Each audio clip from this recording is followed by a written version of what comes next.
Hello everybody and welcome to part 7 of the Crossing Tour Marathon. Today we're here to tour Ford Avenue here in Wyandotte, Michigan. This crossing is kind of like right in the middle of all these quad track crossings. This is number 7 out of 14. And like I said, this is Ford Avenue. And we have the CN Shoreline Sub right here. And this Detroit line in the middle, well, Conrail Detroit line, and the CN Flat Rock Sub down there. So we're gonna start with the Shoreline Sub.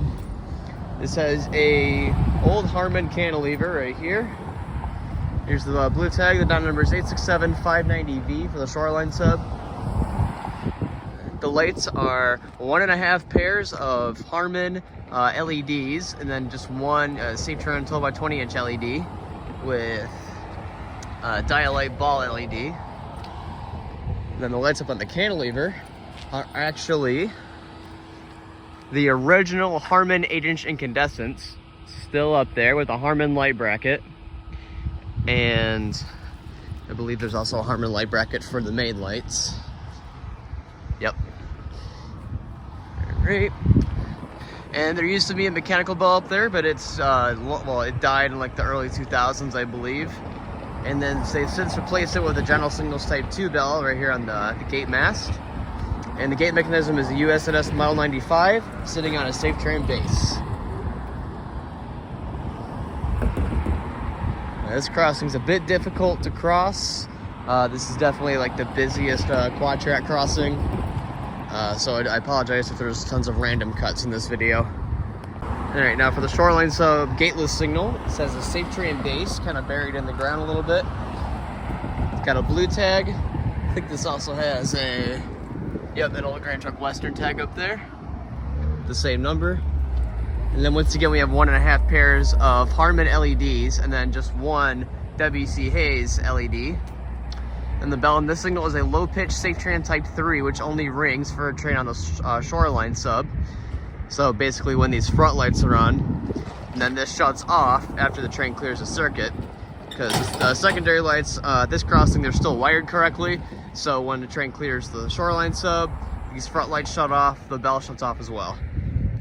And then when there's a train on any of the other tracks, this bell right here doesn't ring at all. All right, so that's the CN Shoreline subdivision. I'm gonna go ahead and cross the street once again. We're gonna move on to the Conrail Detroit line. All right, and we'll start off with the Conrail Detroit line. Their first signal is a Safetran base. It's got a blue tag, and the dot number is 511823E. It's also got a sticker right here. And the lights are 2 pairs of Safetran 12x24" Dialight Ball LEDs on a Safetran light bracket. And that is a General Signals Type 2 E-bell. Now, in order to avoid all these weird cuts, I'm just gonna do these 2 signals from this side of the road.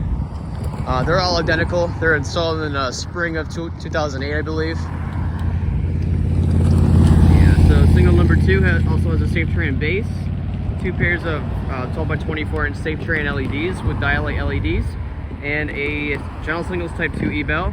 It does not have a dot tag though, because it's right in the middle of the Conrail crossing.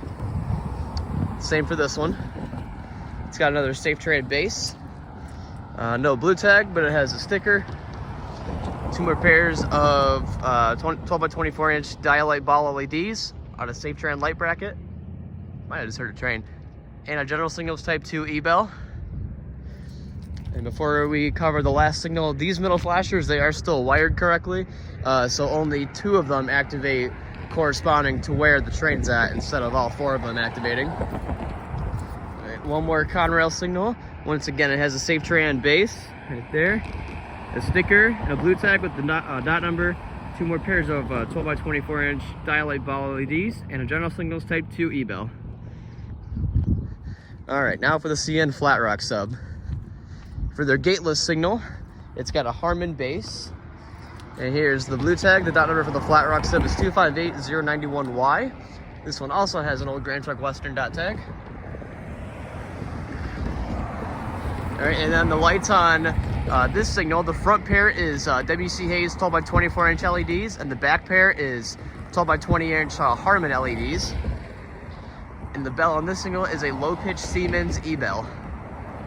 And this one does ring no matter what. It's not like the Shoreline mast where it's only wired to the front lights. This one does ring no matter what. All right, got one more signal to cover. And if we look down the track here, the Flat Rock sub, and see that signal at St. John's is right over red. So you might have a Flat Rock southbound here coming in a little bit. Out here to try to catch CN 3008 here in a little bit. And one more signal to cover.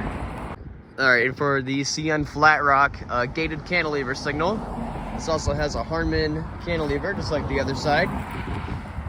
Here's the blue tag again.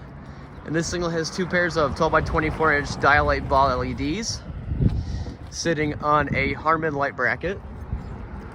The overhead lights have Safetran 12 by 24 inch LEDs, except those have the GE uniform LEDs in them. And can't remember, it's a Safetran light bracket up there. The bell on this signal is a Safetran Type 3 low-pitched E-bell. And then the gate mechanism has a Wabco base, and it is a Wabco gate mechanism, which is pretty cool to see. And we got Ricoh LED gate lights, no wind guard. The other side doesn't have a wind guard either. And we'll take a look at the relay cases real quick. Here is the relay case for the Flat Rock sub sitting on milepost 6.65. You can see it says Northline Road. Technically it's, you know, Wyandotte just likes to call it Ford Avenue, but it's Northline Road. And then right in the middle here, there's the Conrail relay case. And that tiny one over there is for the Shoreline Sub. And over here we see some old Y pattern signals here for the Conrail tracks. Those are only approach lit, so if there's no train coming in the block, those just stay dark. There's also some old Y pattern signals down there that you can't really see in the daytime because they're incandescents. If you look down there, you can kind of see the Conrail cantilevers at Oak Street, as well as the mast signal for Vinewood. Down there's the crossing we're going to tour next is Antoine Street. And as we make our way back over to the Shoreline Sub, we have a little bit of newer signals on the Shoreline Sub. You can see there we got a blinking yellow. That's just the the default setting for that one. Again, we're trying to catch CN 3008 today, which is Illinois Central unit. And then you can see some more signals down there as we're heading into the northern Wyandotte area, as well as further down, our signal is at Salliott Road and E-Course. But yeah, that's gonna wrap things up for the Ford Avenue Road crossing here in Wyandotte, Michigan. And like I said, next up we're gonna head down into the more the residential area crossings. So the next one's gonna be Antoine Street, which is a pretty cool crossing and some cool things to uncover there. So I'll see you guys over in that video.